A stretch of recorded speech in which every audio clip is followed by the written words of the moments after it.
You ready to transform your pool into a stunning oasis? At Mainland Pool Service, they're a family-owned business committed to keeping your pool looking pristine all year round. They believe that pool care should be proactive, not reactive, which is why their skilled team handles everything from routine cleaning to complex issues with precision. They prioritize clear communication and personalized solutions to exceed your expectations. Join the Mainland Pool Service family today and experience the difference their expertise and dedication can bring to your relaxation retreat. Contact them now at mainlandpoolservice.com. Junior Grizzlies summer camps presented by Ortho South are the key to a slam dunk summer with over a dozen 4-day camps perfect for hoopers ages 6 to 14 looking to build fundamental skills and make unforgettable memories. With camps across the Mid-South in Tennessee, Mississippi, and Arkansas, you won't have to go far for the ultimate hoops experience this summer. Registration comes with a Junior Grizzlies jersey, lunchbox, and a basketball to take home. Don't wait, space is limited. Visit grizzlies.com/Junior Grizzlies today to secure a spot for a fun-filled summer. That's grizzlies.com/Junior Grizzlies. Get ready, Grizzlies fans. It is time for the Surfside Can Shuffle. Can you keep up with the cans and find Mac the Crab?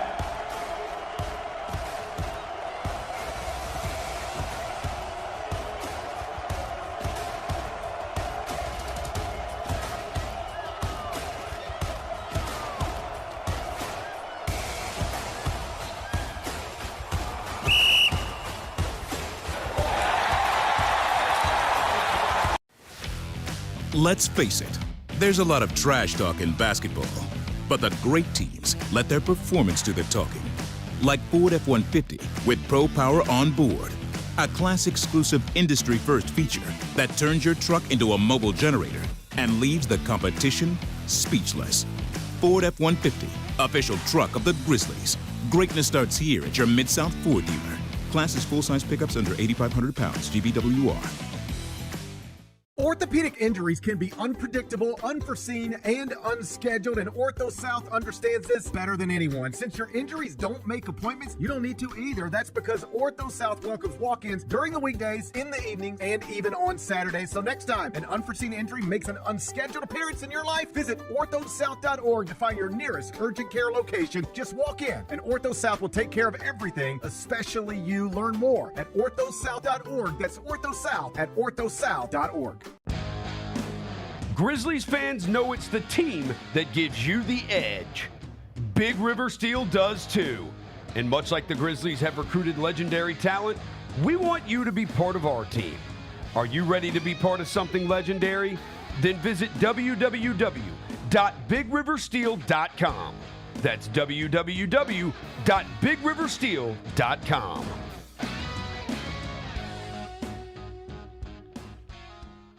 Kroger shoppers and Grizz fans. Want exclusive last-minute discounted ticket deals texted straight to you? Sign up with the new Kroger Buzzer Beater deal. Fans can sign up by texting Grizz to 636-479 or visit your local Kroger store in the Delta Division and scan the QR code. By signing up, you agree to receive recurring automated promotional and personalized marketing text messages from the Memphis Grizzlies. Consent is not a condition of any purchase. Message frequency varies. Message and data rates may apply. Chelsea Gray got named best point guard over Caitlin Clark and Paige Beckers, and I'm sure everybody handled that one rationally and with grace and understanding that the second you start doubting Chelsea Gray is still the best point guard in the WNBA, she will remind you she is the point god. Caitlin Clark, get back on the court. She'll have her moment. She's got to play. Tune in to the Jessica Benson Show with CJ Hurt live every weekday at 8 a.m. on YouTube at Grind City Media and the official Grind City Media app. Grizzlies, take your fandom to the next level by becoming an MVP. How long have you been an MVP? Since day one. Enjoy the great benefits of being a season ticket member. Pre-game MVP moments, including Autograph Alley, exclusive Grizz gear deals, access to member or MVP-only player events, and much more. He's been an MVP for 22 years! Become a Grizzlies MVP today. The Grizzlies are proud to team up with Prime Global Group, a company on a mission to redefine real estate investment. By leveraging deep experience, strategic insight, and robust resources, Prime Global Group is shaping a smarter, socially responsible future. Whether you're an investor or simply curious, now's the time to explore innovative strategies that align with your values. Join the movement and discover how you can be a part of this exciting evolution. Visit primeglobalgroup.net to learn more and connect with the team today. That's primeglobalgroup.net. Live from downtown Memphis, this is the Chris Vernon Show on YouTube at Grind City Media and the official Grind City Media app. Now, here's your host, Chris Vernon.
It's noon on GrindCityMedia.com. It's Chris Vernon Show.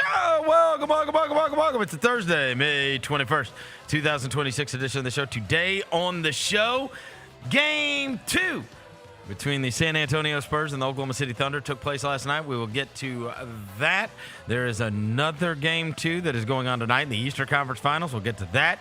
Coach David Thorpe, one of our favorites, is going to come on with us, talk NBA playoffs, and Cedric Coward being named first-team All-Rookie, a player that he was very high on leading into the draft. And we'll talk to him about Coward's rookie season and more. It is a Thursday. It's all right outside. Smile. Let's do it. Turn it up.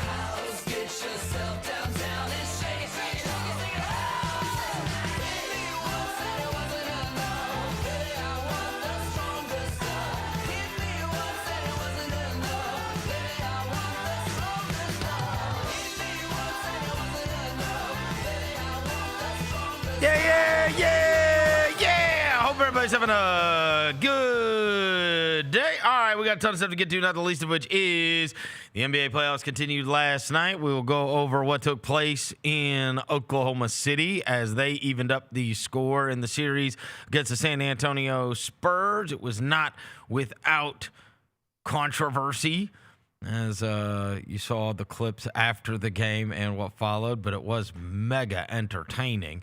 We'll get to all of that. As I mentioned, big news for a Memphis Grizzly, where Cedric Coward was named first-team All-Rookie last night.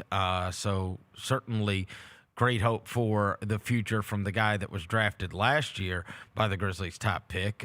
Coach David Thorpe is going to join us coming up at 12:40 today, talk all things playoffs and Coward, etc. Before I get to anything, I welcome John Roser to the show. John Roser, a.k.a. the Cologne Ranger, the Body Spray Bandits in your sack. Johnny Backpull, Johnny Bearcat, the Grim Roser, John Asparagus, Johnny Neckharp, John Lance. He's Dr. Thunder. He's John the Polluter. He's John Sweeney. Hello, John. What up? Devin Walker's here. He's the microphone mangler, Senor Quasadilla, Mr. Math, Navajo Joe. He's the reporter. He's the photographer. He's Sir His. He's Walker 93. Man, shout out to Cedric Coward. Ced's mom's in the chat today. Is that right? Shout out to Ced's mom. Shout out. Nice. Miss Chanel, shout out to you. You birthed a legend. Yeah, that's awesome. Shout out Cedric Coward, You know, man. I thought he was going to get second team. I got worried that it might be, who do we say, Derek Queen or somebody, I think was like some of the, like when the word was going around of who could possibly make it. But, and check this out. One of my buddies texted me last night and was all excited about Cedric Coward getting first team All-Rookie. He said, go look at All-Rookie It's 1, 2, 3, 4, and Cedric Coward. Okay. Is that right? Like you talking about the picks in the picks. draft. Oh, yeah. It's it. Cooper. Yeah, it is. Cooper, Harper, VJ, Khan. Yeah, that's 1, 2, 3, 4. That's unbelievable. Yeah. I didn't even realize that at first glance. Damn right. It is the first pick, the second pick, the third pick, the fourth pick, And said Coward. and Cedric Coward. Not Ace Bailey. Big time. Yeah. Not Trey Johnson. Big time. And you know what? Look, obviously last season is one that nobody wants to remember, but I'm glad it is a goal that he was able to achieve and also something that did not hinder him, right? Last season and the way the last season went with the especially from February on did not keep him from being honored as an all-rookie participant. And first team is a real thing, man. Especially here's the deal. It's first team in an unbelievable year. Yes. Look at that all-rookie team. Every one of those guys is absolutely awesome. Knipple set the all-time record for rookie three-pointers. Dylan Harper, imagine a world where when he went to the locker room last night, we're like, oh, my God, what are they going to do without Dylan? Yeah. That's how good Dylan Harper has been. And he just had, in a game one on the road in his first conference game, had a double-double and 7 steals. Cooper Flagg looks like the future superstar that everybody predicted him to be. And it was and was rookie of the year. And VJ Edgecombe had a 30-point plus playoff game this year as well. I mean, all of those guys, this is not your average rookie class. And so to be honored as one of the best 5 in what was a loaded, look at the second team. That Raynaud guy went crazy the second half of the season Kings, for Sacramento. Yeah. Derek Queen came into his own. Ace Bailey. Jeremiah had some 40-piece nuggets on the back of that season. Jeremiah Fears. And then Murray Boyles was getting real playoff minutes. Yeah. Producing in the playoffs. Had some moments. Like that. These are great Ace all-rookie Bailey teams. had a good back end too. There's some teams where you can look back at the all-rookie teams and you're like, what? Those, and some guys, their best season was their rookie season. Shout out Michael Carter Williams. Williams. But this was a loaded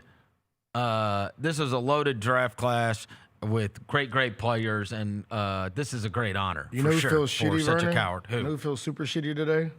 You don't have to curse. There's no crappy. reason. My bad. The Brooklyn Nets, bro. They have 5 first-round picks, and none of them do. I saw Can the you put the photo up, Jay? I saw the photo. Look at these dudes. Okay, all right. So number 2 is Danny Wolf. That's Danny Wolf. Number 8 is that Igor? Igor 77, bro. Igor 77. So number 8 is Ben Seraph. Ben Seraph has to be 8. Number 4 is Drake Powell, and 88 has got to be Nolan Traore. Those are the 5? Those are the 5 first-round picks from the Nets, and none of them made it. I mean, name a net. Like, and even just like put a that up, and how many in a people down can get season, that. you will have somebody show worth, right? You got 5 first-round picks. Like, man, And that's none of them show worth. that's a tough one. That is tough. Even Raynaud with the Kings showed something. Showed a lot. That's what I'm saying. Raynaud was awesome the second half of the season. I was worried that he was going to steal an all-rookie spot. He was so good. Go look at his numbers. Oh, no, they were losing every night, but that's who He's a baller. He was putting up real numbers. Bro, Real numbers. They look like just dudes in Nets jerseys. That's crazy. They got the least going in the world. Seriously. When they came in town, we're like, can you imagine? Like, you just want something to hang on to, something to you want to look out there and go, all right, there's what we build around. Yeah. What are they? yeah. What are you building around? It's like a Disney Channel. And that is the unfortunate. That is the story of, because they didn't get a high pick in this draft either.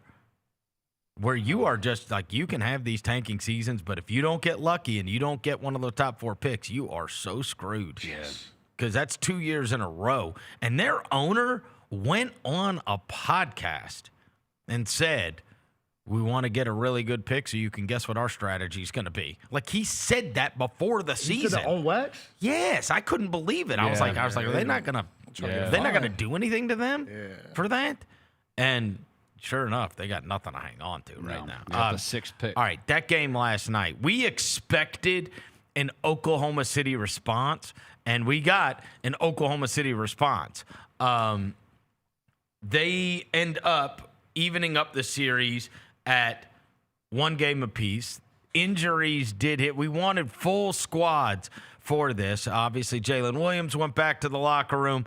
De'Aaron Fox was unable to participate in the game. Dylan Harper went back to the locker room. And so you had these different things take place throughout the game. But there was no doubt that the strategy was going to be different. Obviously, the strategy employed was not to have Alex Caruso being the guy that was guarding Victor Wembanyama. And also, you knew that one of the stats that stood out so enormously out of game 1 was you cannot lose this rebounding battle by 20. Like, that's crazy. Right. You know, it was a close game, and they got absolutely destroyed on the boards. You knew that was going to be something that was going to be corrected. There was going to be an onus put on both offensive and defensive rebounding.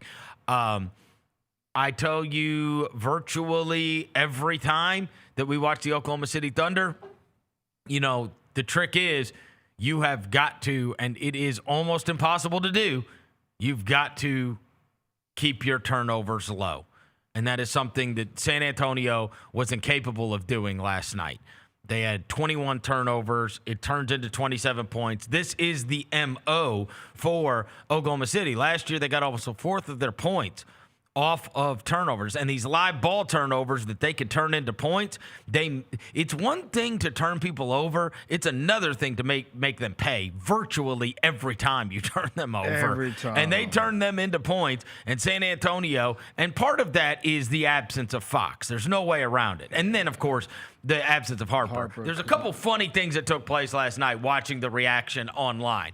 The first was the mauling that was taking place of Victor Wembanyama, which Hartenstein, I mean, bro. Look, it was so bad when they played the package of him like he was doing a good job, and it's all fouls. I mean, it was crazy. It's all like fouls, bro. No, I mean, they were obviously going to get super physical with him. They were obviously going to clutch and grab him, and he was physical with him the entire time. It is something that you will be able to get away with once. Because now this has gotten way too much attention. Yeah. Oh yeah, he was pulling people's hair too. These are the still clips of Hartenstein last night. I mean, these are like it was. I mean, he was very.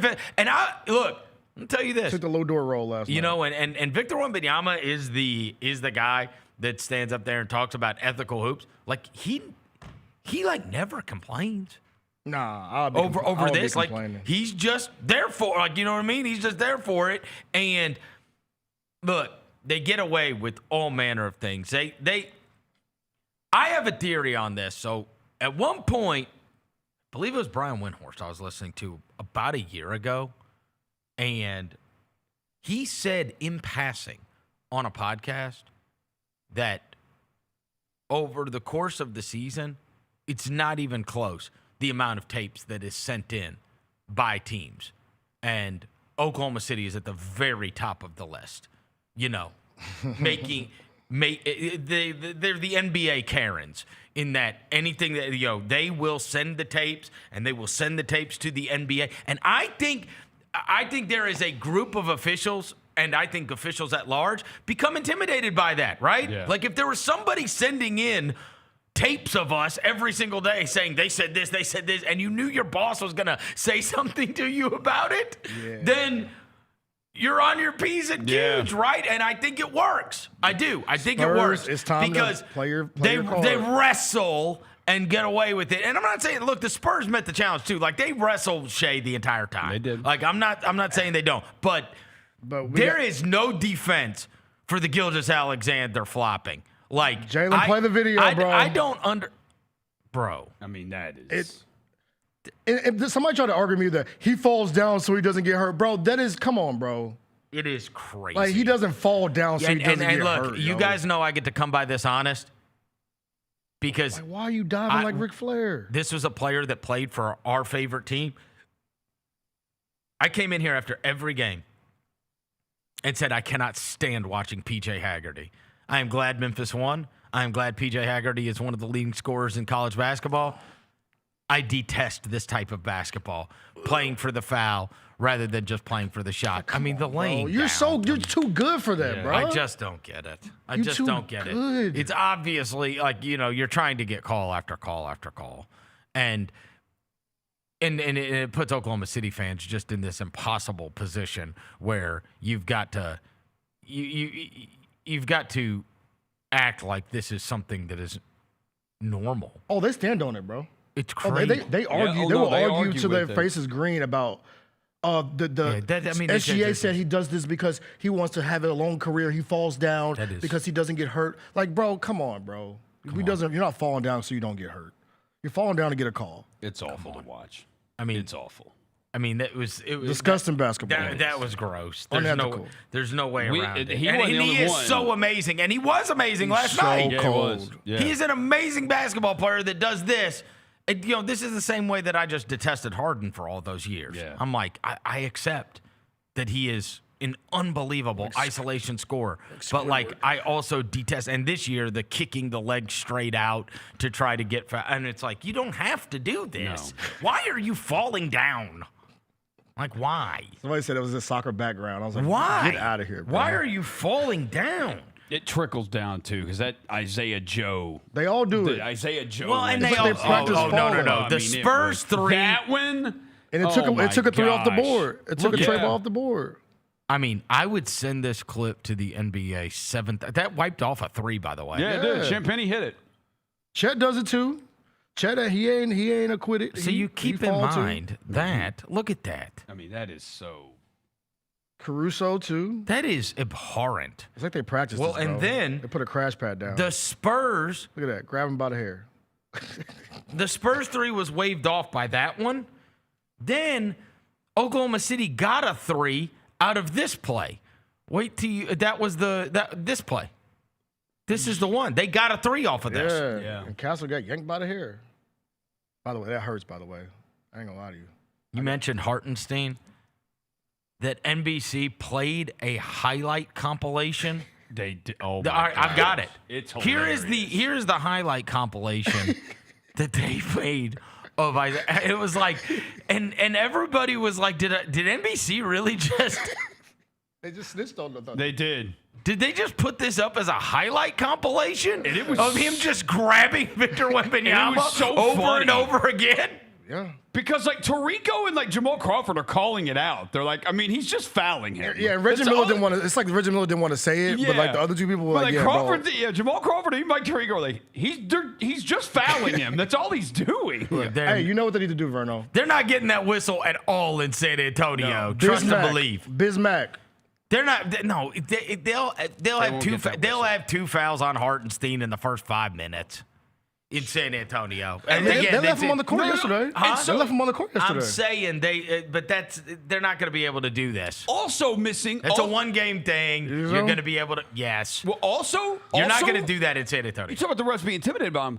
Also, keep in mind, San Antonio had to burn both of their challenges in the first half because of fouls that they called on Wemby, and he's like, I did not foul him, challenge it. Right. Challenged it, and it's like, oh, yeah, no, he didn't foul him. Yeah, the refs, they were trying to get Wemby in foul trouble. They did not shady. They did not get a good whistle last night. No. There's no way around it. No one could argue that they did. Oklahoma City got the whistle. Now, that being said, those are two, absolute heavyweights, and the basketball was great when you weren't distracted by all this baloney that was going on. And it was a bridge too far to lose Fox and Harper, right? Especially down the stretch. And you saw Wemby was gassed. And you get that was to be expected after these teams played a double overtime game, right? And they are the deeper team that plays more guys. Now they did get a little deeper into their bench last night. Yeah, they put what's the name out there, Jordan McLaughlin. but even then they didn't play him for a lot of minutes. The funniest was when they put Jordan McLaughlin in, and the world was like, "Who is that?" Yeah, bro, the dude from Just Right, the movie Just Right with Queen Latifah. Who are you? Yeah, we should remember him. He was on that Minnesota team. He got minutes. He had some solid minutes on that Minnesota team in that series that we had against them. He was a backup point guard, but he was like, he was just out there, bro. Well, and obviously, look, they lost 2 starters. They had no Fox, and they had no, and they're not as equipped to deal with it as Oklahoma City. When Oklahoma City loses Jalen Williams, they could just play A.J. Mitchell, or they could just play a litany of guys. And he only played 7 minutes last night, and that would be super worrisome because he came back, and obviously, it's the same injury. Yeah. Right? Yeah. He came back, and what's weird is how well he played in game 1 and how active and okay he looked. And it does give you cause for pause on the OG Anunoby thing, right? And how good he looked in game 1. That it's like, okay, that doesn't just go away. It can still get re-aggravated rather easily. It could just be a step or a takeoff or a landing or whatever. And so obviously that hit Jalen Williams last night where there was clearly a re-aggravation of whatever took place. If what's the name doesn't turn the ball over as many times as they did, I think they ended up winning that game last night. What's his name being Steph Castle? If Steph Castle doesn't get so loose with the ball, I feel like he plays with so much fire and heart that his mind moves faster than his body does, and he just be throwing the ball everywhere. So I'm gonna walk you through last night. It was like that in game 1 too when Harper wasn't out there. It's like he like the mind of like a football player, but he gets out of control. He gets out of control. There's no way around it. He gets out of control. And he's not a point guard. He's not a point guard. Right? You know what I mean? He's not a set the team up point guard. He's not a guy that should have the ball in his hands as the primary. You see the loss of Fox. Fox would have settled that down. Yes. You know what I mean? And he doesn't settle anything down. He wants it to keep there ain't nothing settled about that guy. He's not the only player to have 20 turnovers over a 2-game span in this season, though. Cade did it in January. But Castle's the first to do it in the postseason. Yeah, but Cade's a little different though than Castle, bro. I think I said Castle's one of those where he's like his mind is not. Yeah. It's just like running, it's like a.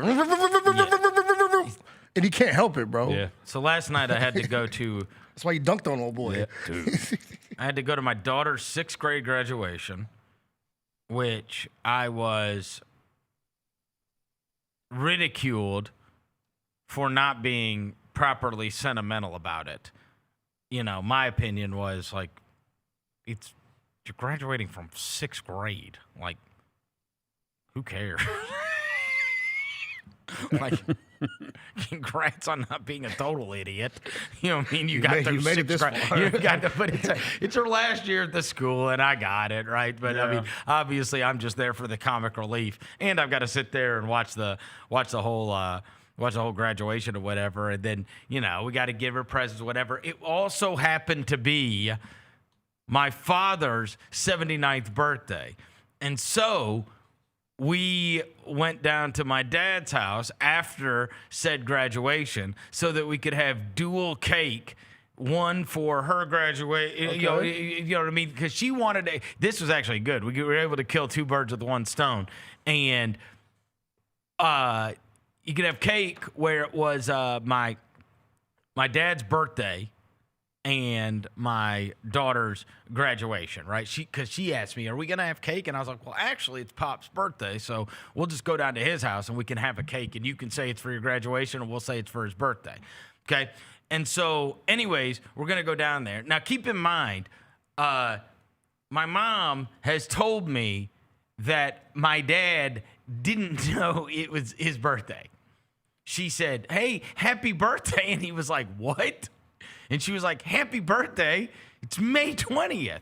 It's your birthday. And he's like, oh, it is? So obviously this was super important to him. So anyways, we go down to his house for this. Now, when I was a little kid, my parents was there like a treat shop or like an ice cream shop or something that you recall going to as a child? I'll take my kids. My kids would probably say Menchie's or something like that. Like a place where if we're gonna go out to get ice cream or something like that, or you're gonna go out to get a treat or something, that's where you would go. Do you have any place like that? I'm trying to think. When you were a kid, where that would be the special thing to go get. Go to what's the spot you used to have them supersized steroid cupcakes? Remember them joints with the big icing on it? They're not around no more. They used to have the big. You can get a 4-pack. They used to be like super-sized cupcakes. Like it was like BBL, a bakery, like a BBL cupcake. I would say like what were they called, bro? Somebody tap in. What was the candy store in the Hickory Ridge Mall? I forgot what. There's a candy store in the Hickory Ridge Mall back in the day, and that was the one you wanted to go to. It was like Mr. Bulky or something like that. Yeah. The candy store. Like, you know how I ate like a ton of gummies and yes. shit? It'd be like that. Except gotcha. Yeah. All right. So for me, when I was a little kid, I grew up in New York, and the big thing was when I was a little kid, we would get to go to Carvel. And Carvel was like the ice cream shop, right? And but it was I've never seen one anywhere else. But that was like the ice cream shop. And so that was like a big deal. Like, hey, we're, after dinner or something, or if there's something special, or maybe after a game or something, we're going to go to Carvel, right? Anyways, what's crazy is my mom has this Carvel ice cream cake that she has bought. Yeah. And I'm like, there's these things now, like what do they call the play that where you Gold Belly? You know how you can get things shipped from like anywhere, that app. Yeah. You get if you want to get Lou Malnati pizza, or you wanted to get Philly cheesesteaks, or you wanted to get lobster from Maine, or whatever the hell you want to get, right? Yeah. So I was like, did my mom find out Carvel?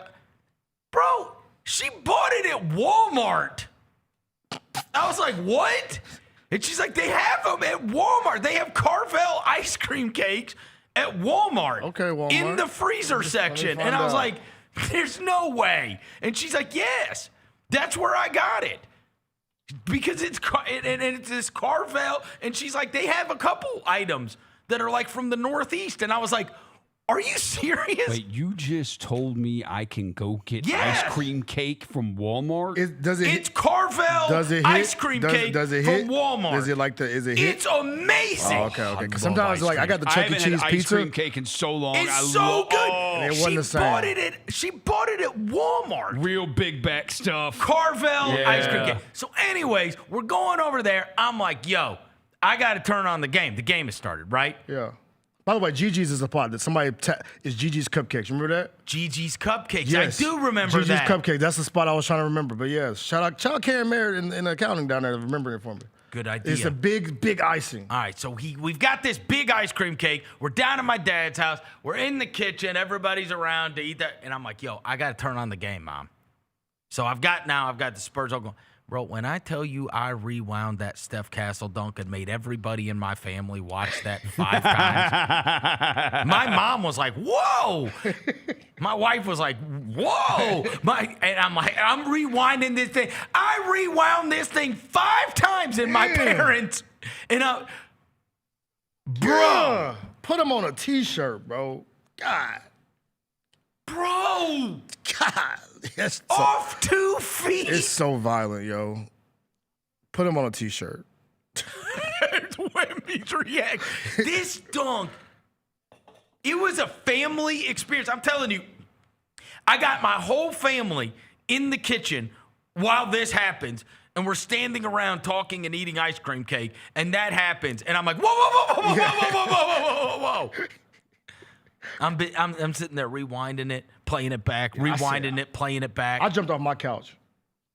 I said, "Oh my God, man, that's twice in 2 games." Yo, he cranked it, bro. That's SGA the thing too. And now Hartenstein. That dunk. It's a crank. It's a crank, bro. Man, he cranks him back. He does. He's like, "I see you down there, bro. I don't care that you're right." So I was there. trying to think about this. Do you think that defeated the Jamal Cain?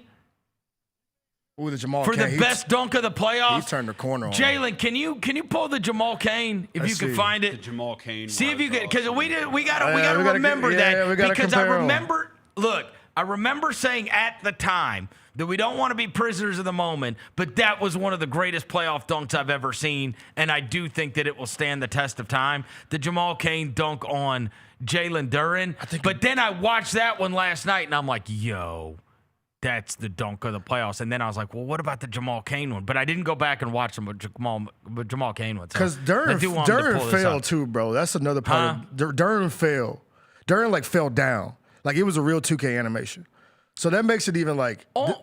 Also, though, he is on the break. He fell down, bro. When a dude falls down, it's a little. This is on the break, though. I'm going with Castle. Let me see. Let me play it. This is a turn the corner. On the Castle one was so shocking. Yeah. You know what I mean? Because it's like in the half court. Yeah, this joint, bro. Somebody fall down, bro. It's a little tough. This is in the half court. Like, what? And the spike of it all. Do you know how you have to be to spike it down? It's like a volleyball spike. I mean, we know a guy like that weighs a little bit less than him that does stuff like that. That's kind of like the volleyball. The Kobe dunk on Dwight Howard. That one is. Let's see. I'm trying to see which one I'm gonna go. Yeah, I'm gonna go Kane, bro. Because Kane made him fall, I'm going Castle. Bro. I'm sorry, bro. I'm going Castle. He made him fall. What about you, Roser? I'm going Castle. I need to see other angles of the Kane dunk. Yeah, we only got one angle. Because you did get the multiple angles of the Castle. I need the 360. I need the 360. Like, bro, Here we go. Yeah, bro, he failed, bro. But that doesn't do it. I need the other side. He wants the all 360, bro. No. Yeah. Here's the 360. Like, look at that, bro. Come on. He jumped. No. Castle wins. He threw it. And he lost. The ball comes off the tip as it's going in the goal. And Castle's is a spike. And if you watch Castle doesn't ever lose. The ball doesn't come out of his hands. It's outrageous. Like, he has it the whole way. Hold on, bro. All right, play that one more time. He's also play it one more time. Okay, play it. Okay, turn the corner. All right, I'm going Castle. I'm going Castle. I know that the reaction, the Duran falling is bad. Yeah, it's bad, Castle. Bro. That's a part of the. But the Castle one is an absolute spike. Right, now play the Castle joint one more time. Here we go. I'm gonna make my decision right now. Okay. Yeah, bro. Andy stands that there. That might be one of the biggest fu dunks ever, dude, bro. It's like he saw him down there and did not give up that he was right there. And he's so aggressive. Yeah. That's what I'm saying. He's so aggressive. Like if he doesn't have contact, he doesn't. He's had two of these because that one in the first game where he's hanging on the rim like Prince. On SGA. He got SGA. In a possession, two one before this, he tried to dunk on SGA. You see, he's like biting his bottom lip when he goes up like. Yeah, Castle's a maniac. Like even two possessions before this, bro, he tried to dunk on SGA. They called a foul. Remember that? In this game. So yeah, he's just a little. Yeah, you know what? I'm gonna go Castle. He looked that grown man in the eyes. He said, "You're right there. I don't care." Also in the half court, right? I got the Castle. He's got the running start. Kane has the running start. This is like two dribbles. Jump off two legs like a pogo stick. There is something to be said for Kane's though, because it is something that can be used in negotiations for Jalen Duren's contract. It is. He wants $200 million. Like that's Vernon. That Castle Jones a BAN dunk, bro. If you know what I mean. That's a BAN dunk. It is also, I will say, no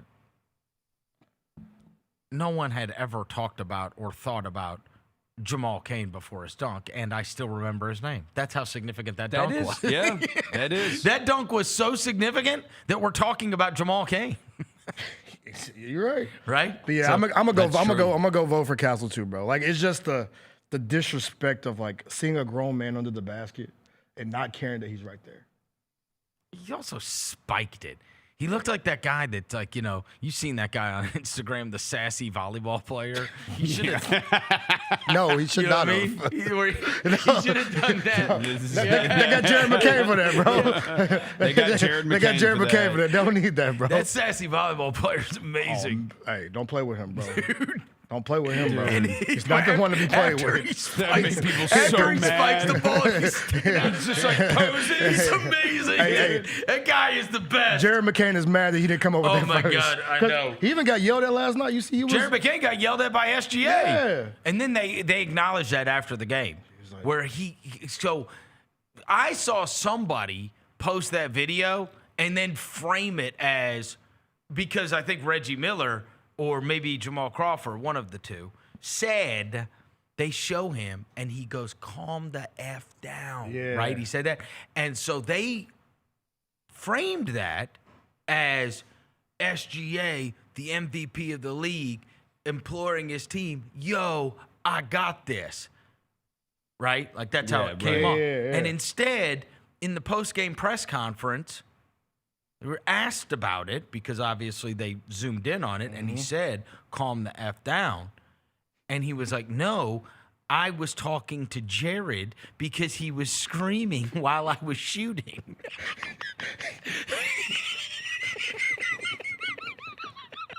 You see that? Yeah, I saw That's it. what he said. And he said it like he said I was telling him to shut up. And he was saying it in a tone like he didn't laugh, bro. It wasn't like a gig, like a ha ha at the end of the text.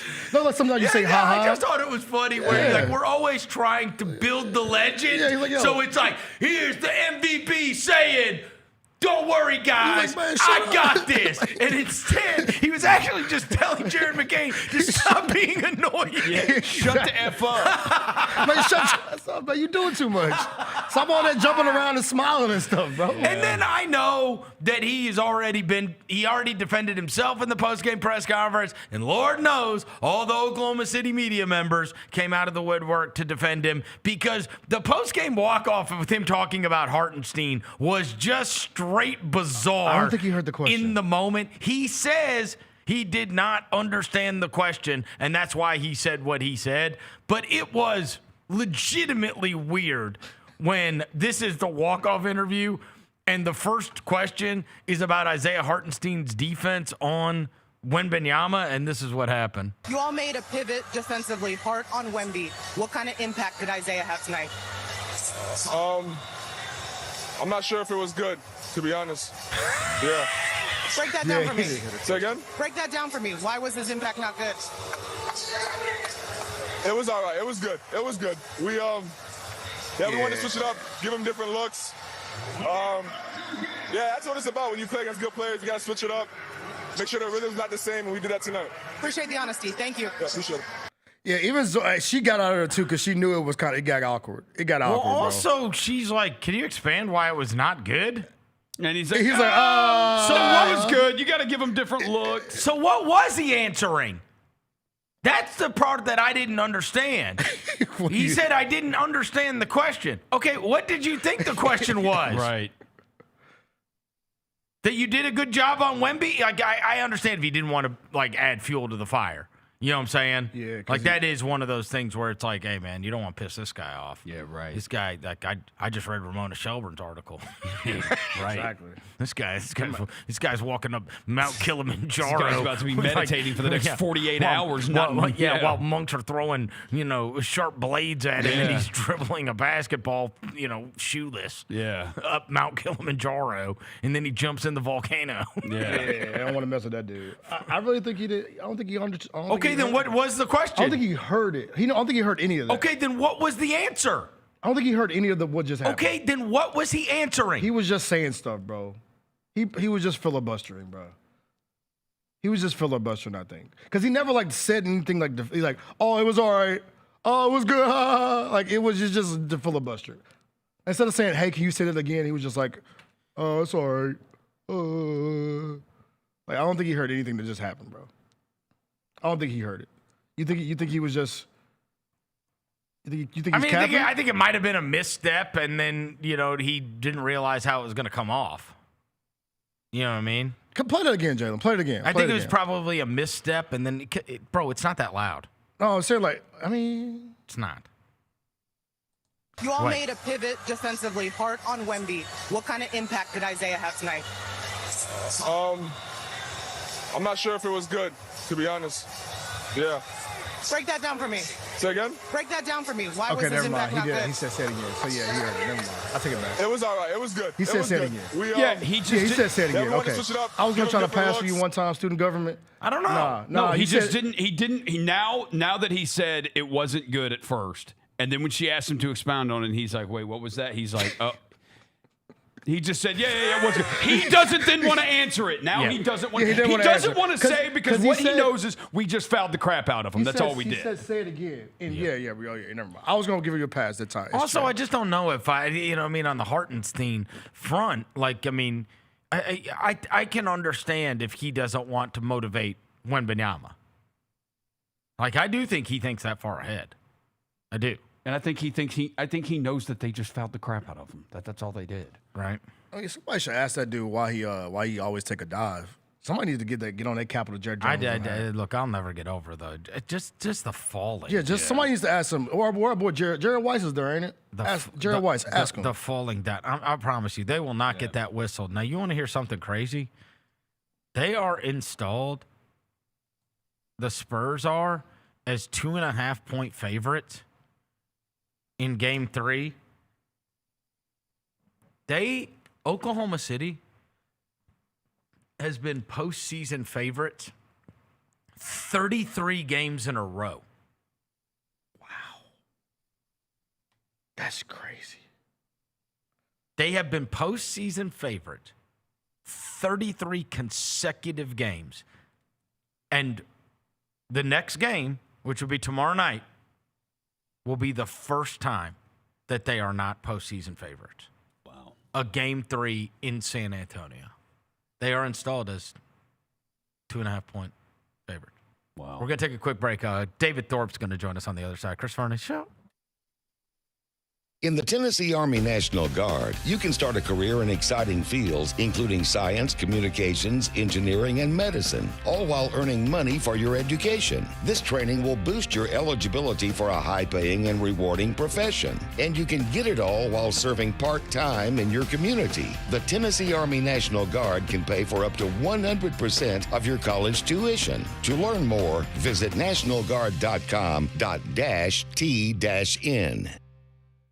Junior Grizzlies summer camps presented by Ortho South are the key to a slam dunk summer with over a dozen 4-day camps perfect for hoopers ages 6 to 14 looking to build fundamental skills and make unforgettable memories. With camps across the Mid-South in Tennessee, Mississippi, and Arkansas, you won't have to go far for the ultimate hoops experience this summer.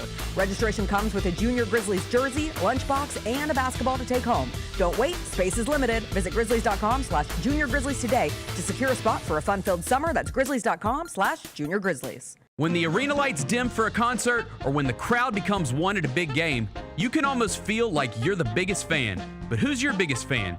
It's the person who will get you home safely after a night of drinking. It's a person who looks out for your life to make sure you leave the stadium with someone sober. This could be a designated driver or someone who offers to give you a ride share. Because in Tennessee, fans don't let other fans drive drunk. Brought to you by the Tennessee Highway Safety Office, a division of the Tennessee Department of Safety and Homeland Security. Grizzlies, take your fandom to the next level by becoming an MVP. How long have you been an MVP? Since day one. Enjoy the great benefits of being a season ticket member. Pre-game MVP moments, including Autograph Alley, exclusive Grizz gear deals, access to member or MVP-only player events, and much more. He's been an MVP for 22 years! Become a Grizzlies MVP today. Sonic Radio. Welcome back to Sonic RNDIO. That spells radio with me, the CIO. This just in, the new Sonic $1.99 menu lets you build a crave-worthy meal for just $1.99 an item. Whether that's a creamy shake, crispy tots, or a quarter-pound double cheeseburger. This just out. Ostriches. They're mean, not very cute, and in my opinion, way too big for a bird. Don't miss the Sonic Fun 99 menu. 5 items, always $1.99. Live free, eat Sonic. Tax not included. See menu for details. Let's face it, there's a lot of trash talk in basketball, but the great teams let their performance do the talking. Like Ford F-150 with Pro Power on board, a class-exclusive industry-first feature that turns your truck into a mobile generator and leaves the competition speechless. Ford F-150, official truck of the Grizzlies. Greatness starts here at your Mid-South Ford dealer. Class is full-size pickups under 8,500 pounds, GVWR. Each challenge is unique, so each game plan is customized to identify opportunity and the path to victory. It's true in basketball, it's true in banking. Grizzlies Checking from Pinnacle with personalized planning and advice. Play hard, bank easy. Open a Grizzlies checking account with at least $100 and a recurring direct deposit by May 30th, and you could receive a $200 direct deposit bonus into your account. Details at grizzliesbanking.com. Member FDIC. The heaviest metal credit card of all time. Rumored to be one of only 18 in existence. Plated with the very same tungsten that forged the International Space Station. And wielded at business dinners like a samurai sword. It's a classic corporate power move. But the real power move? Having end-to-end visibility on your most critical shipments. FedEx, the new power move. New Amsterdam Vodka is an official partner of the Memphis Grizzlies. It's the only exceptionally smooth vodka that is 5 times distilled, 3 times filtered, and rated 93 points. New Amsterdam believes wins big and small become legendary when you celebrate them with your crew. So here's to the blue, white, and gold, the Memphis grit and grind, and reliving winning moments big and small with Tennessee's favorite basketball team. New Amsterdam Vodka. Find your wins. Rock and Roll Hall of Fame has announced its 2026 inductees. Among the headliners, Oasis. And I'm assuming your favorite, Iron Maiden. I dabble. Oasis is the biggest act here. I don't know, man. Iron Maiden. Bro, they just did a stadium tour. So does Iron Maiden. Iron Maiden's not doing a stadium tour in the year 2026. They're playing Minglewood Hall. No, they are not. The Gary Parrish Show, live on weekdays at 10 a.m. on YouTube at Grind City Media and the official Grind City Media app. Welcome back to the Chris Vernon Show on YouTube at Grind City Media and the official Grind City Media app. Now, back to your host, Chris Vernon.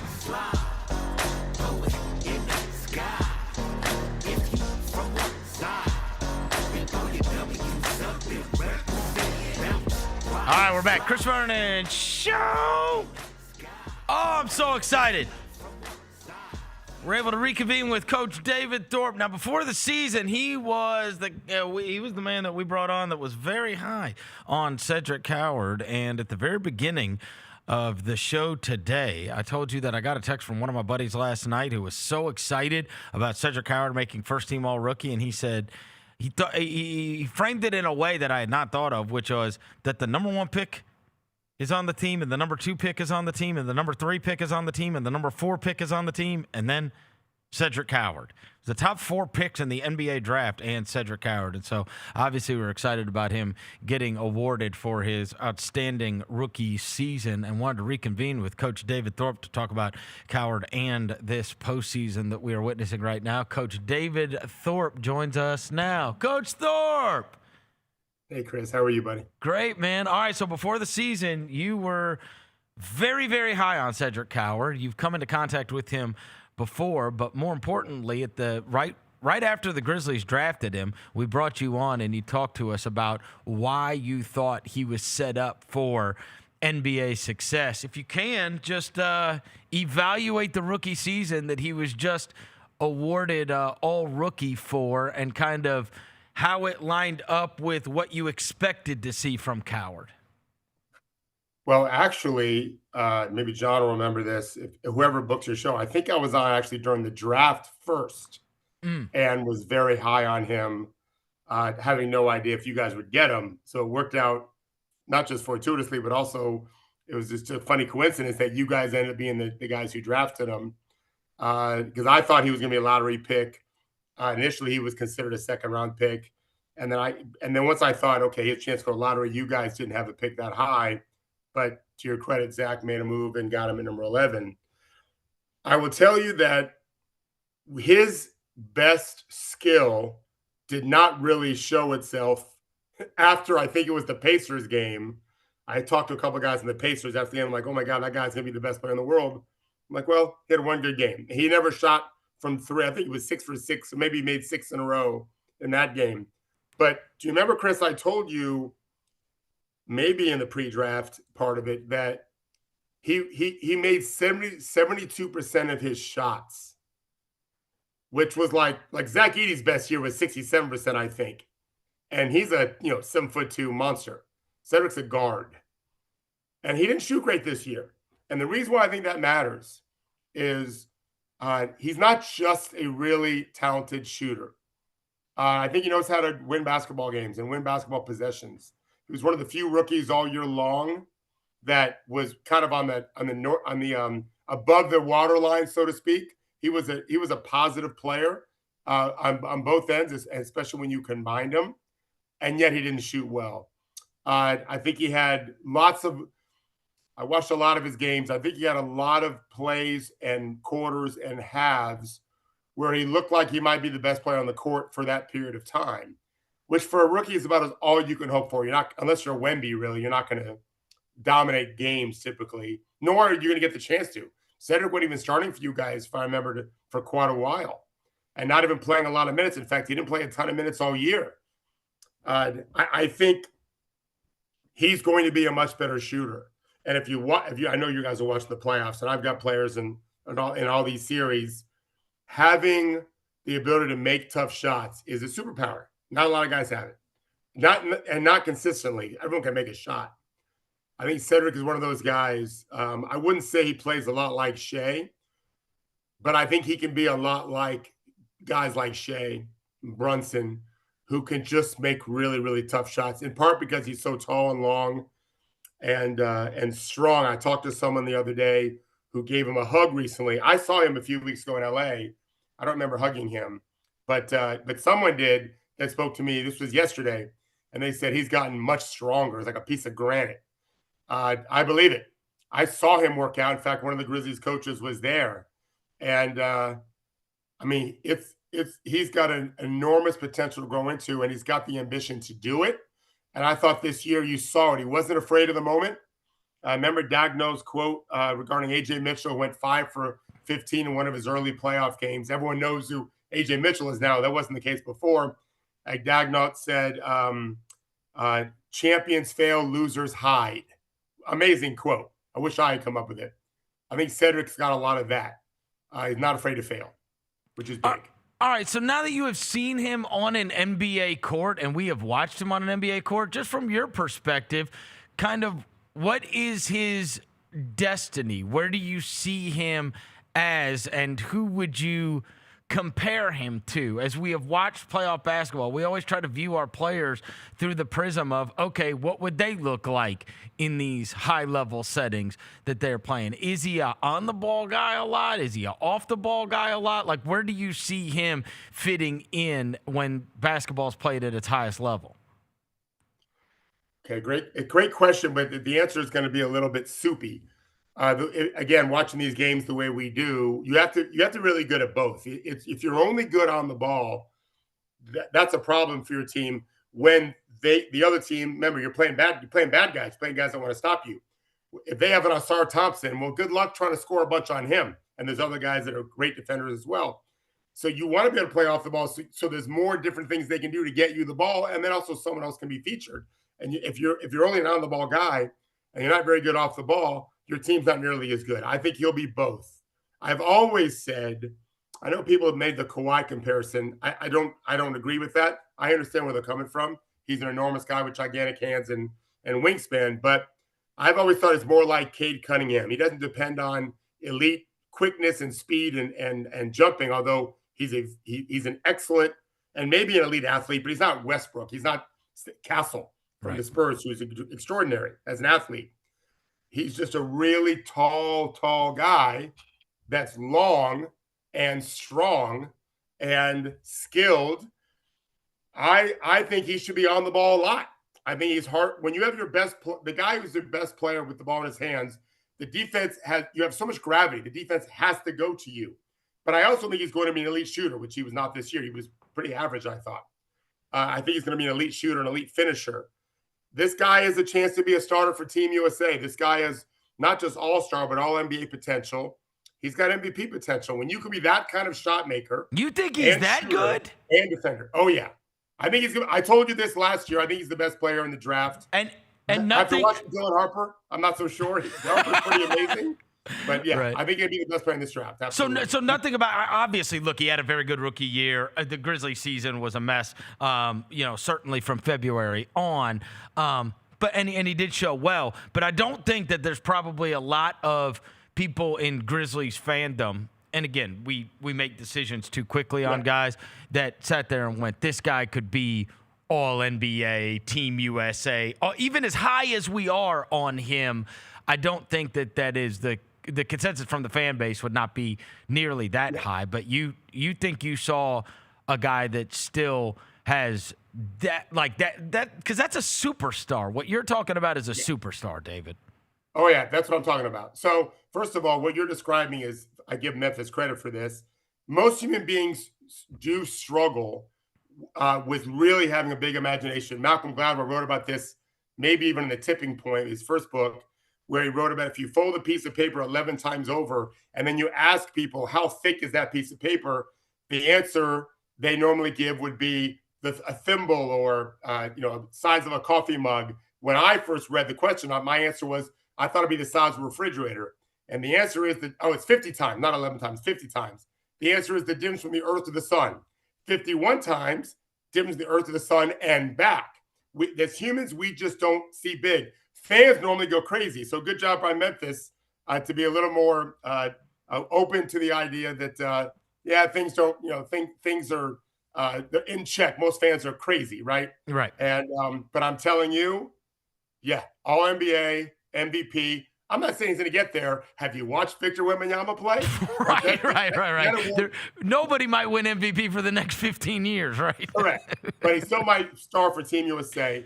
He's got, again, one of the things I really look at is impacting winning on both ends, not just on one end, right? And so he has a chance to be an elite defender. He was a positive defender on that team this year, where his rim protector for 20 games was a guy who I love, as you know, Olivier Maxence Prosper, but he's no rim protector. He's a 3-4. Right. And yet Cedric's numbers, I looked them up, were still very high. I followed the rookies all season, and he was him and Con Knipple. I talked to someone from Charlotte, an executive from Charlotte, and when they're looking at the best players from the class the next 10 years, Cedric's the guy they mentioned right away. So he's going, and this is an elite class, much better than the class in 2026, despite what you may read and hear. I do not think this class is anything close as good as 2025. Really? Yeah, not even close. Not even in the. I mean, they have this class. This current year, 2025, has a number of guys that are better. That are going to be better than any of the guys in that class probably are. That's a whole separate conversation we can have. But Cedric can really guard, can really shoot, can seize the game, and is a tireless worker. Memphis has to your point, I will just say. To your point, Reynaud obviously showed a lot when he got his opportunity at Sacramento. Derek Queen had, glimpses of maybe being very special. And these are guys that were on the second team, right? Ace Bailey, Jeremiah Fears. These guys all had moments where it's if they ended up being special players, it would not be surprising. And those are the second team all rookies. Well, plus you got Cooper.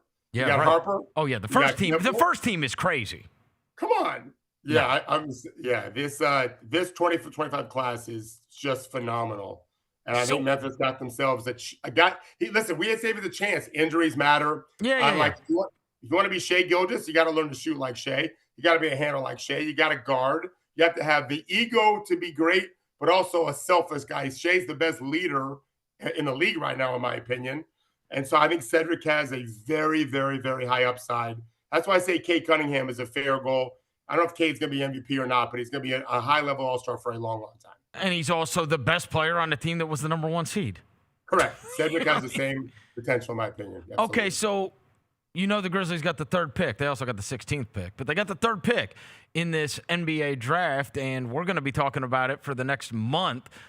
What's the best type of fit? If you're that high on Coward, and we have this expectation that Zach Edey is going to be able to be back in the mix, who was an all-rookie performer himself, and you have Zach Edey and you have Coward, and people kind of look at that as the crux of okay, this is the stuff we're building out around. Do you have a preferred player in this draft that you think would fit the best with kind of what they've got going already and kind of what their soft core is? Yes, I would. Well, first of all, understand this. I like having some versatility in lineups. And so I'm not convinced Zach is going to be a long-term player where he's playing 60 games a year just because he's such an enormous human being and our game is so fast and so physical. Just watch the games. The NBA has never played like this in the history of the sport. Right. Not just with speed, because in the 60s they played fast, but they weren't physical like this. They didn't look like these guys. But maybe he's a 25-minute. You know what I'm saying? Maybe if But even if let's say he does play 30 minutes a game. He's not fast. He's slow. It's methodical. Whatever. He's very gifted. I love Zach Edey. I would take Caleb Wilson in a heartbeat as opposed to Boozer, because Boozer is more like Şengün. I love Boozer, and I think he can be a Şengün-like of offensive player, winner, all super skilled big man. But I want athleticism next to Zach, just like when you had Triple J with some of your fives, and I thought he did a great job as a help blocker, amazing. I think Caleb can do that as well. Super athletic, super explosive. I've done some work on this beyond the greatest things you can hear about a young man. You're hearing about Caleb Wilson, which I also heard that about Cedric. Oh, yeah. I spoke to a scout that lives close to Chapel Hill. He saw him play a number of times last year and said, I did a lot of work. This is a scout for a team that's going to be that is a lottery pick. He said, not a single negative thing you could possibly say about that guy. So give me that athlete next to Zach, next to Cedric, some of the other guards you have. I'm a fan of Prosper, as I've said. I like Gigi a lot. He really grew on me as a player. Give me that explosive athlete who's got huge upside. And as a downside player, just plays with a great motor and as an athlete. Boozer is more polished now, but I think the lack of athleticism also playing with Boozer, with Edey would be a problem compared to someone like Wilson. To me, it's a no-brainer. Really? A no-brainer? So No-brainer. I certainly – I love you saying this. You think if that was the choice, like let's just say it came off the board and it went to Bance to Peterson. And again, we don't know. There's already rumors out there. Who knows if Utah is going to trade up, whatever else. But let's just say those are the top two players off the board, and that would then give you the choice between Boozer and Wilson. You would still, even if given 100%. That opportunity to choose one or the other, you would prefer Wilson. 100%. Yeah. On your team, yep, I would definitely take Wilson. Yeah, those analytics guys in every freaking team. You know what I mean? Everybody looks at those analytics and they're like, I mean, and that's been I think the pervasive thought recently is that these teams are filled with analytics departments now, and the analytics on Boozer are just freakish, and he's won at every level, and all those different things, right? I'm a data guy, but Chris, let's be fair, okay? Is Shai Gilgeous going number one in his draft based on analytics after 1 year? No effing way. Okay? Period. End of story. He's the best player in the world right now. Well, maybe Wemby's caught him in the last couple of weeks. Right. But you know what I mean. Yes. Best one, not 7 feet tall. Jokic and Wemby excluded. I don't care what they did at 18, 19 years of age. When you're talking about this type of pick, who over 5, 6, 7 years, I would take Wilson. Now, I don't like Debanza. There's things to worry about me about Debanza. I've got lots of people I talk to who have concerns about him. What? He is awesome. He is awesome, Coach Thorpe. You just remember I said this, okay? Okay. I have my issues of him. I would take Wilson number one overall. Actually, number one, I would trade down. For sure, I would trade down. In fact, I'm not sure Memphis shouldn't trade down. It depends on what you get. You can't just say trade down if the offers aren't very good. But if I had to pick, I love Boozer. Love Boozer. In fact, I wanted the Pacers, if they went number one, I think taking both would have been fine, but I would have leaned to Boozer because they really don't have a backup five right now, unless you want to call Jay Huff a backup five. I don't. And so I would take Boozer. That's Boozer. Our guy. We like Jay Huff. Come on. He seems like a lovely young man. I just would not want him as my backup center on a contending team. I understand. So I would take Boozer because I think early in his career he could play the five. In fact, I don't think it's a terrible pick for Memphis to take him just because he can back up Edey, who's not going to play a ton of minutes probably. And I think initially that's where Boozer is best as a start of his career. He'll get more athletic and fluid. He's young. He's a teenager and a total winner. But do I think he's going to be as good potentially as Wilson? Definitely not. I think Wilson's got the higher ceiling. Boozer's got the higher floor. So in that pick, I'm taking the guy with the higher ceiling, especially when there's no negatives. There's negatives on Devin and Peterson that we can get into some other time. Wilson has none that I'm aware of. Maybe someone will uncover some, but I've not heard any of those things. Well, then he can't shoot. I don't care. Who cares? Why do we? Did you see Derrick Rose play at Memphis? How did he work out? Come on. Did you see James Harden at Arizona State?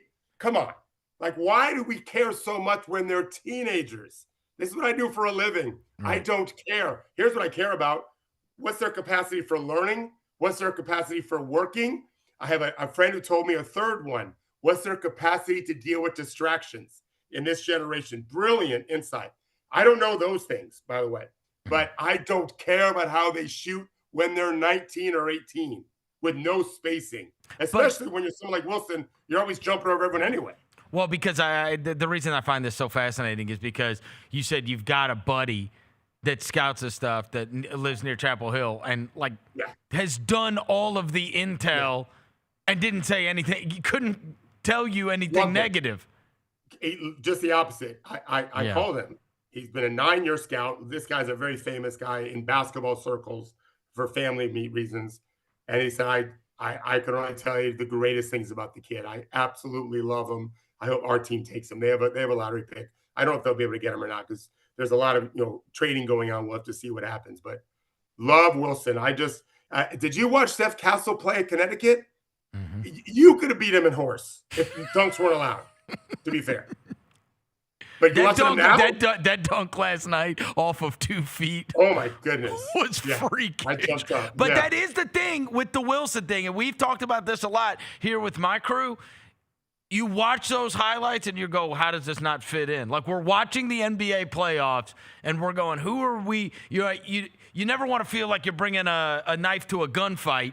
And these teams have athletes, brother. Like, I mean, these guys are super high level, and you watch those Wilson highlights and you're like, what court does that not fit on? Exactly. You see it. Well, and Boozer's super skilled. He is. I love him. Yeah, I'm not at all denigrating him at all. You're just talking about for the fit with the Grizzlies with Edey in mind. Correct. If you told me you were trading Edey, I'd have to look at it differently because I think Boozer's going to be very good. I still think Wilson has more upside, but you have to measure floor and ceiling both, okay? Mm-hmm. And so there is a world where you say we cannot go wrong with Boozer because Cedric's going to be one of the best players in the world. Maybe not the best, maybe not even top 5. He's going to be an amazing player. Let's not miss with this. I don't think Wilson is a miss either. And remember, I've long said for 20-plus years now in the media that we get too worried about the players and we forget about the importance of the franchises. Because let me tell you something, Chris. If you watched A.J. Mitchell play, because there'll be 28 teams where he'd be a nice G League player on a 2-way deal. But Mark Daigneault on day one, this is something the Thunder said many times over, Mark included. Training camp day one, he was already going to be in the rotation. He beat Caruso out early last year as a rookie because Caruso had come off an injury and struggled. And Mark played him. And I'm telling you, 28 teams, their coach wouldn't have played him. He'd be a nice 2-way dude. Guess what? When he signs his first max deal, give me a call. Well, and years ago, I remember you coming on with us, and I think you wrote about it in your book. What was it? It was Royal Jelly, right? Like, I think that's what you used to call it, about, that's right. Rewarding young players, getting them on the court, filling them up with positivity, not having a completely short rope when they make the mistakes, et cetera, et cetera. And I know that you had to have a profound impact on your buddy Henry Abbott, put out that article that we even referenced on the show yesterday about the amount of minutes that these franchises have spent playing young players and putting them on the court and the rewards that they have reaped from it, especially now because with your best players getting paid $60 and $70 million in some cases, like this is the market inefficiency is having young players that are amazing because they so wildly outperform their contracts, right? It's 100% right. Playing time for players is oxygen. And most of our franchises are suffocating everyone but their lottery picks. They keep getting their lottery picks oxygen. Listen, you guys have Prosper's a great example. Jason Kidd, who's no longer coaching in Dallas. I don't think it's for this reason, but I can tell you, I spoke to someone from Dallas this year after Omax kicked their ass, and they're like, well, where was that? I'm like, well, he was on the bench. And your head coach is telling you don't shoot the ball. When your head coach takes you out after 1 minute of playing time rotation for no reason, and I told you before you go in, don't shoot, what do you expect? Right. I've seen Prosper shoot more than a few times, including when he was in pre-draft. Shoots the heck out of it. What he did this year, I was not surprised one bit. But in Dallas, the way that Jason Kidd treated him and that staff treated him, he was a very different guy than what you guys had. I give your head coach a lot of credit. He didn't want to play him at first, but because of injury, he was forced to. Now let's see what they do, because If you're watching these games, how fast, how physical, how violent these games are, there's 5 fouls every play. They're calling the really bad ones, the violent ones. You can't hit a guy when he's shooting, but movement, you better be powerful. If you're going to be skinny like Tyrese Halliburton, you better have a passing and shooting game like Tyrese. Otherwise, you got no shot. It's rugby with a round ball and a hard court. You better have that kind of physical makeup or you're going to really struggle. How physical was last night? Oh, my God. That was warfare. Warfare. And that's how the playoffs have been. All season was this way. It's just heightened now and enhanced because of how meaningful the games are. The Cleveland, listen, I watch Cleveland. I have clients on the Cleveland-New York series too. It's a very physical series. They just don't have Wemby and Shea. Right. They still got great players. I mean, Donovan Mitchell obviously is special. Brunson's unbelievable. Cat didn't do much. He's had an amazing playoffs. I think both those teams will likely lose to the West, but I would never say it's definitive because guys get hurt. Like, stuff happens. I think New York's a really smart, seasoned, pragmatic team, and they are a little bit of the zig to the zag of the West in that New York plays more older guys, whereas both the teams out West are young. Right. And they're winning with that youth. So just imagine what's going to be like. Good luck for you guys. It's like playing against Golden State when Golden State first got in their dynasty, but there's 2 of them now. Yeah, it's super annoying that they're going to expand, and Minnesota seems to be the one that's winning the we get to move to the East war. we were hoping it was going to be us. I mean, it changes your franchise. You're like, what? I'm like, look at the map. We're close. We should be in the East. Like, that would save us. Do you know how good we'd be in the East? We might be a damn playoff team. I had not even thought about that yet. I've seen some of those maps, but you're totally right. Minnesota's evidently winning the argument right now. Wow, that's really interesting. Again, those 2 teams in the West, and there's some other teams there too, but those 2 especially. Wemby's going nowhere. OKC's loaded with young guys that can guard. There's so many. Aaron Wiggins, who is a good player, and I think has a 50-point game in his career in the NBA. He played 4 minutes in the series so far. So how about that? When you look, every team builds with whoever is awesome in mind. So if you are the Grizzlies and you're sitting there, all right, we know what if we grow into what we want to be, you know who you're going to have to get past. You know what the competition is. How does that change the way you think about team building and the draft when you know that these 2 teams are not only unbelievable but also very young? You're the best show in sports because you ask the best questions, Chris. I mean that sincerely. I know a lot of people. I don't do many podcasts because they don't ask good questions. Just because I Venmo'd you does not mean that you have to. I don't even have Venmo. You don't even have Venmo? Yeah, I don't have Venmo. So, great question. When I was building high school teams, I always thought about who was my top component in conference and or district because we had different teams in both. You got to beating everyone else didn't really mean anything if we could ever beat the better team in the conference or the district, and the district meant playoff. So faced with that, think about what these teams are. Both Wemby and Chet shoot the 3. That's a worry for me for Zach, right? So how do we defend that? Well, there's a couple of things. If we're going to feature Zach, we got to be better in the half-court execution game. Doesn't mean you don't run transition. You always want to look at easy baskets. But in the half court, we're going to pound the ball inside, make those big somebody work, make him guard. If you watched OKC last night, they were more physical with Wemby because they have to be. It's not just an aerobic tax running up and down. He can run all day. It's an anaerobic tax. If you ever wrestled, you know how tiring it is. Make Wemby wrestle more. They wore out yesterday, San Antonio. That's part of the design of what I think Thunder are doing. So I would pound the ball inside more. You also have to have a lot of ball handlers because those teams really get after you in terms of defensively trying to force turnovers. So I need to have 4 guys on the court at all times, if Zach's your 5th guy, that can be safe with the ball in their hands. They don't got to play make, but they can't be turnover prone. They have to know how to play within their limits. It's one of the concerns I have with Boozer. Boozer wants to do a lot. I don't know that he'll ever be good enough. Maybe he will. I'm not shortchanging him. But probably he's so coachable, he'd accept any role. But if you're going to put the ball down, there's sharks everywhere against those teams, right? So I need to make sure I've got a lot of ball handlers. And, of course, you always want shooting, but you better have athletes, too, because they have athletes. You can't be slow.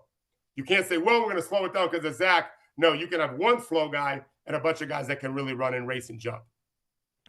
Any guards that you've fallen in love with? Just in your cursory look at the draft?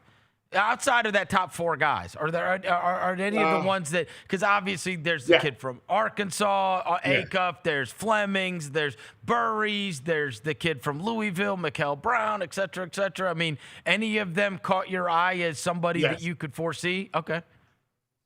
So first of all, you read Henry's article. Most of those guys will turn out to be just average players at best. Let's just be real, right? Right. I thought Acuff was unbelievable this year. I don't have anyone I've talked about today. Any of those players. I don't know Boozer, Wilson, Debanza, Peterson. I don't know Acuff. You have no connection to any of them. No. I have never met any of them in person that I'm aware of. I thought Acuff was really scintillating. He looked like a Derrick Rose type to me. Blow by you off the dribble, except Rose that could shoot. MVP Rose, not college Memphis Rose. I was super impressed. I've heard a lot of bad things about his defense. I don't care if he's a quality human, quality person, and a winner. He'll guard. But ask him to do everything for Arkansas. He can't do everything. He was 18 years old. So, but if he wants to win, you better. I mean, Tyrese last year for the Pacers guarded in the playoffs, just not during the regular season. You have to guard. I think Acuff offensively was magical. I was super impressed with him. Really? So he's the one. I thought he was. Way better. Of those guards, well, and look, you could do this and draft the Calipari guard, and you're probably hitting it 90%. He's been unbelievable. I mean, like they're all like friggin'. If there's one thing he's amazing at evaluating, it's those. You're totally right. And when they put up that stat, even at the Arkansas thing, when you were talking about like seeing him at Arkansas, at the end of the SEC tournament, they put up this graphic. And they were like, Acuff is having the best season of all the Calipari guards. And it like listed as, points per game and shooting percentages, whatever. The names on there, it was like Devin Booker, and it was Shai Gilgeous-Alexander, and it was Tyrese Maxey. Like everybody on there, Jamal Murray, everybody on there was awesome. Every player that he was compared with, and he had the best of all of them. I was like, good God. I think John has said he's as good as those, like he's that kind of player. I think John has said that. Calipari said that. It's not rocket science. He's got a good build on him. He can really shoot, he can really handle, and he can really score. What else do you need? As long as he can handle the rigors of the league physically, it looks like he can. As a teenager, he's still a big guy. All right, well then let's dream big. Since you said the Malcolm Gladwell book, we're going to dream big, and that we use those other 2 picks we've got, maybe a future first. We trade up with somebody who's in a bad way, and we get another top 10 pick, and we walk away with Wilson and Acuff. Let's just do that. Bro. Or listen, as much as I love Wilson, I don't think taking Acuff is the worst thing, even though I think Cedric should be your point guard. If they feel like, they have to do their own metrics in this and their own analysis. If they think Acuff is just going to be better, and it's not just about being better, it's also the probability.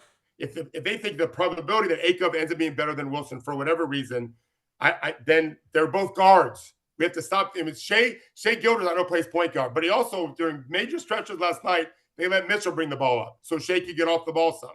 Right? That's why Daryl Morey brought in Chris Paul to help James Harden when he was in his prime. So you have to have guards, right? The Pacers last year, who gave the Thunder the closest run you can get, had Nembhard next to Tyrese. And in the Cavs series last year, the way the Cavs defended Tyrese, which is top blocking everything, denying everything, and you can look this up, Nembhard ran more pick and rolls than Halliburton did in that series. And I talked to Kenny after the series. He destroyed the Cavs. They played 4-on-4, and Nembhard ran him out of the gym as a pick and roll scientist.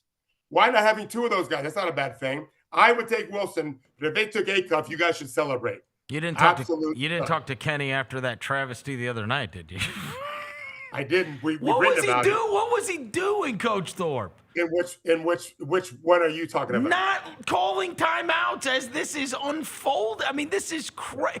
The Garden is on fire. Brunson can't miss. And then he comes out in the press conference and says, I like to keep my timeouts. But, like, he had 2 use it or lose it timeouts that he didn't even use. It was just like he was an innocent bystander to this run. And I think he's a great coach. I thought he should have called timeout. I watched all of Brunson's buckets again today. James Harden actually played tough defense on all of them. They were tough shots. But when he's rolling, you got to try something else. It's not James's fault. They have no one else that can guard him one-on-one probably either. I thought he should have played Strus and Wade more. And that's, by the way, something to watch. We just did my podcast. The Spurs of the top 6 minutes in that series. It's Shea number 1, and then 5 Spurs players. Wow, that is something to really watch because they better go up 3-1 because they're going to wear down, I think. Wow, Coach Thorpe, you are the best. I kept you too long. I appreciate you so much. Thanks, buddy. Take care, pal. All right, man. Coach David Thorpe, how about that, fellas? Please, David Thorpe. How about that one? If we can get my dog A-Cuff in that cutoff shirt and that Memphis Grizzlies uniform. Look, bro, I've been praying on this day ever since I saw him in the SEC tournament. What'd you guys think about him? I had not talked to him about the draft. I thought, and you thought how high he was on Wilson. I think he's dead right about this past draft being way better than this one that we're about to have, even though it didn't have the hype because that one was just totally known as the Cooper Flag draft.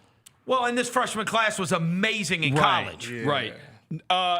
Pretty adamant I don't like DeBanza. He's the first person that's ever said that. I have not heard one person say they don't like AJ DeBanza. I wonder what are the qualities that he has that turn him off. That's what I'm interested in. Because I feel like what it means to me is more than likely in basketball circles there's reason.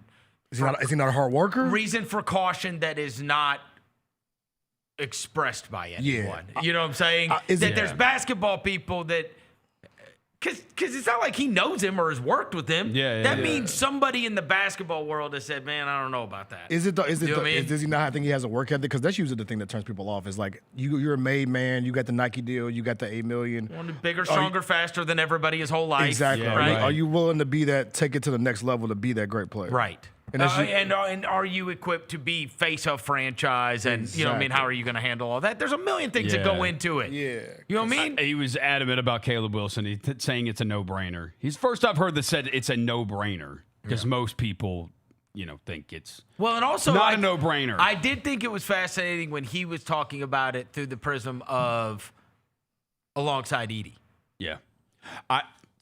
And about like the whole, and you talk about the Jaren thing next to the best version of the Grizzlies that we have watched over the last couple of years, honestly, has been, I think Edie and Boozer is more Zebo and Mark, and Edie and Wilson is more Steve-O and Jared. He also is that fair? He also said this, which I do think there's a portion of Grizzlies fans that absolutely feel this way, and he just said it out loud. He also said, I would not plan with Zach. Basically said, I'm not planning with Zach Edey in mind.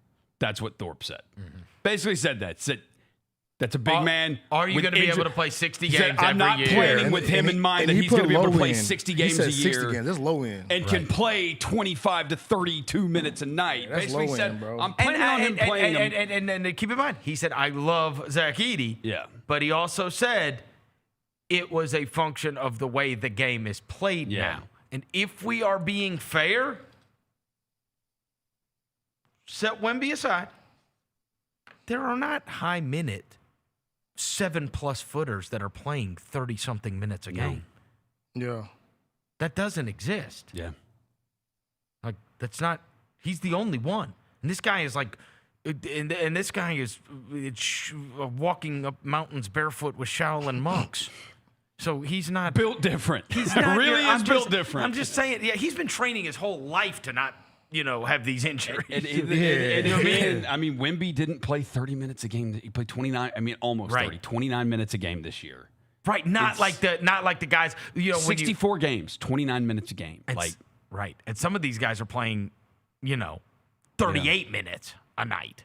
Yeah, and we'll see how Wemby can hold up. Like, this is his first time through the playoffs. I mean, what you hope is you're like Jokic, and you're like, you know what I mean, where you can stay healthy. The part of the ability to stay healthy is the fact that you're not some mega athlete who's putting yourself in harm's way all the time, right? It's just a matter of, are people that size meant to have to run this fast this much? Yeah, because even Wemby last night, they took him out early. Right. They set him down early. Like, I heard them on the broadcast, and this is the earliest I've seen them sub because of the. Well, he had played 50 minutes. That's what I'm saying. Like, it's a wear and tear situation, bro. Yeah. Then you got Or if you're Hartenstein a pulling league that's gonna get dominated by a super gigantic human being. Teams are then going to want more super gigantic human beings to deal with them. See the kid from Michigan shooting up the draft charts now. Does the league does it start to slow down at all? Does it start to slow down and become more of a half-court game that helps having a lumbering big man a little bit? You know, he just talked about these how playoff games are not crazy high scoring. You talked about that a bunch. He was just saying that if you are that type that like the blessing of having Zach Edey is that you play half-court basketball and make them guard. Make them wrestle you. Yeah. You know, that's what you do. And he is one of the very few guys that could actually force Wemby into that. Yes. Like, he does not have to wrestle on offense. He just blocks you on offense. Yes. Right?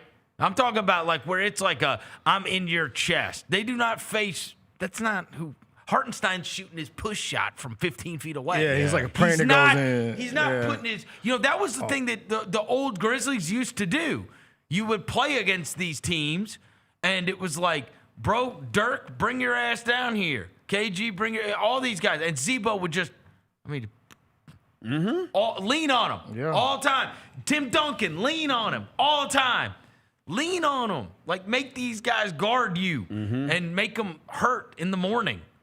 And it's like, that is where Edey comes in, where it's like he could be the guy that you have to face that it hurts the next morning. We've seen him already, like, put him in the bucket. Like, when he played those games against the Spurs, it was and dunking on his head. Like, well, and he's also like one of the very few humans on earth that can match him size-wise. That can literally look like him that can look him in the eye. Like, he's one of the only people that can look him in the eye. You see these 6'6" guys walking up next to him, and they look like children. Carter Bryant. Yeah. Every time. Like, he looks like a child. By the way, shout out to him, bro, for washing his hands in the bathroom last night. He did do that. You see the video? That was hilarious. By the way, why we got we got to start recording people in the bathroom. Recording in the people bathroom in the is OD, bro. It is. It's a little aggressive. It's a little creepy. Also, that's probably a tunnel bathroom. It is. No, it is. Like, it's in between. I've been in bathrooms where guys have run out of the game and gone into the. It's the closest one to the. Because people are like, oh, why didn't you go to the locker room? It's the closest bathroom from the court to the locker room. The locker room's down a hallway. This bathroom's like right there off the court, in like a suite area. There's one in FedEx Forum, on the in the hallway that is right there by the tunnel. Yeah, right, where you couldn't get through there unless you were a player or a media member or family, friends. It's like on the way to the family, where the family all goes to, like, eat and drink it before games and post game and halftime or whatever. But there is one there, and you could have theoretically been a season ticket holder that was in that bathroom that was walking down that hallway. So it's not that crazy. All right, two things before we get out of here. First of which, we're Knicks tonight. Think they take care of business? I feel like Cleveland lost their chance at winning a game in New York. Yeah, it's one of those things where, like, they should have won game one. Yeah, the way it's, I think if they get swept, bro, I will not be surprised. Because I think New York looks and goes and makes all the adjustments. You know what I mean? Yeah, they should have stolen game one, and now they didn't. And or now just they're play that last 6 minutes like you did. You know what I think it was so egregious at the end for the Cavs. I think all they know is we just have to fix the last, like, 5 minutes. I don't know. I think Cleveland's going to be in it. I don't know. They lost the first two in Detroit too. So yeah, they did. I don't have high hopes for them. And the last thing is, you would never believe that what come across my timeline this morning, and I was so happy. It was a story about NBA players going crazy and being effusive with praise about a chicken wing restaurant that they absolutely loved and were so excited about. And it is in Tuscaloosa, Alabama. And all these NBA players started talking about it. And I was like, wait till you see this. Former Grizzly has opened a chicken wing restaurant that has gotten unbelievable reviews in Alabama. So who from Alabama have we? Torrance Kinsey? Do you have it, Let me Jalen? see, Jalen, put it up. Didn't he go to Bama? Oh, no. He said the computer has frozen. Bro. Hopefully we can get it up. Hold on. No, do you guys want to take a crack at it? A Grizzly player? Yeah, a former Grizzly has opened up a chicken wing restaurant in Alabama. Douglas. We've had a couple. Did Torrance Kinsey go to Alabama or did he go to South Carolina? Torrance Kinsey went to South Carolina. We had an Alabama guy. We've had a couple of Alabama guys. We have had a couple of Alabama guys. My first brain went to both Spades, but he ain't from Alabama. Here we go. What we got, Jalen? Wait, JaMychal Green? JaMychal Green did go to Alabama. JaMychal Green has founded a chicken wing restaurant, and he said he wanted to bring the taste of Memphis and Atlanta to Tuscaloosa. He launched JR Crickets, quickly becoming one of the fastest growing new restaurants in Tuscaloosa. JR Crickets, chicken wings, JaMychal Green. In a recent post by JaMychal Green, NBA veterans flooded the comment section saying they had to come check it out, including former teammates Jaren Jackson Jr. and Zach Randolph. That's awesome. Look at this. There it is. There's the lunch Crickets. specials. JR Crickets even has one of the best lunch specials in town. Okay. Look at JaMychal Green. Look, bro. We need to get him on. That's one thing. I need to talk to him. How cool is this? That's one thing the streets always love, bro. Good wing fry combo, bro. This is down in Alabama. I wonder if our boy LeBron. JR Crickets. I want LeBaron Philon and tapped in. We need to ask him. I need to ask LeBaron if he tapped in with JR Crickets. How about this? That's fire. It's the newest chicken spot in Bama. And that's our old guy, JaMychal Green. Okay. JR Crickets. Hey, look at them hours too. That's smart too. Look at them hours, Vernon. Well, that's a lunch special. Oh, it's lunch special. I thought it said okay. I thought it said 11 But a.m. that lunch special is cheap. That's what I'm saying, bro. That is Where are you cheap. going for $12? $12, bro. That's a half two gallons of gas. How many wings does that say? I say 6 wings. Is that party? 6 wings and fries. Yeah, I'm with it. I'm rolling, bro. I'm rolling. Shout out to JaMychal Green. How awesome is that? That's dope. That's super dope. JR Crickets. JR Crickets. Hey. It's JaMychal Green. See if do they ship? JaMychal Green's got a chicken wing restaurant. Can we ship some? I need to get him on. Yeah, we need to ship some. I need to reach out to JaMychal. I hadn't talked to him in years. I guess post Denver, or since he went to Denver. You think he lives down? Like probably lives down there? Yes, it's his restaurant. I mean, you ain't gotta live where your restaurant. Yeah, I know. But yeah, I wouldn't be surprised if he moved back there. A lot of guys move back to their college towns. A lot of guys. And Tuscaloosa is kind of like a city too. Yeah, like you can, And he's country, bro. He is. JaMychal Green is country. He's a sweater too, boy. Did he play with Jaren? Yes. For rookie year, 18-19, rookie year, because it was, wasn't it Shell? Was Shelvin on that team? Because remember they play Shelvin and JaMychal together, and you'd lose your mind. But he was. Are you sure? Hold on, let me see. I feel like he was Fizdale, but was he JB as well? Let me see, I got you, bro. I don't think he was. 2015 to 2019. That was Jaren's rookie year. He was here Jaren's rookie year. 2019 was Jaren's That was rookie his year. last season here. Wow. Yeah. Shout out, man. Yeah, JR Crickets in Tuscaloosa. So, and look, we got a lot of listeners that travel around and go to college football games throughout the football year. Next time you're down in Alabama, go support a former Grizzly. Yeah, man. Check out his wing restaurant. The place look good. Tell him our show sent you. What is this? This is the roster. This is 2019. Tyler Dorsey. CJ Miles. Justin Holiday. Joakim Bruno Noah. Caboclo. Julian Washburn is crazy. Look at all those players. Yuta Watanabe on my wrist. Chickens. Shout out to. That's a lot of players, dog. Julian Washburn. Dusty hands. Shout out to 2K legend Marshawn Brooks. Yeah. That is so many players. Ivan Rabb, who's on my TikTok every day. He is? I'm telling you, bro. What does Ivan Rabb do? He trains kids, bro. In basketball. Oakland? Is he back in Oakland? Yeah, bro. He trains kids, bro. There's like a logo and everything. I liked him a lot. Yeah, he's a sweet kid. He had the juice. We were talking about like young basketball players. They couldn't figure out what to do with him. They tried to put on a bunch of weight on him to try to he's gonna need to play center, and then it's like, dude, they screwed him up. Yeah, they did. They screwed up Ivan Rabb. He could have had a longer career. Yeah. They screwed him up. Because he was like and then every year it was like, should he, you know what I mean? Because he couldn't really shoot. So it was like, well, we can't stretch him out. So we need to bulk him up. Yeah. And it was like, and it was also in that weird time where the NBA was evolving. And so it was kind of like either, what are you going to be? Are you going to be the guy that like goes and rebounds and, you know what I mean? Like now we got to put some muscle on you and whatever. Or are you going to be the guy that stretches the floor and is knocking down shots? And he was really like, you know, a mid-range guy. He was not all the way out to the three-point line. And all the while the game is evolving. And it's like, you're just really a guy without a home. It's kind of like Greg Monroe-ish. You know what I mean? Where it's like, what are you now? You know what I mean? Yeah. The power forward, you had to pick a lane.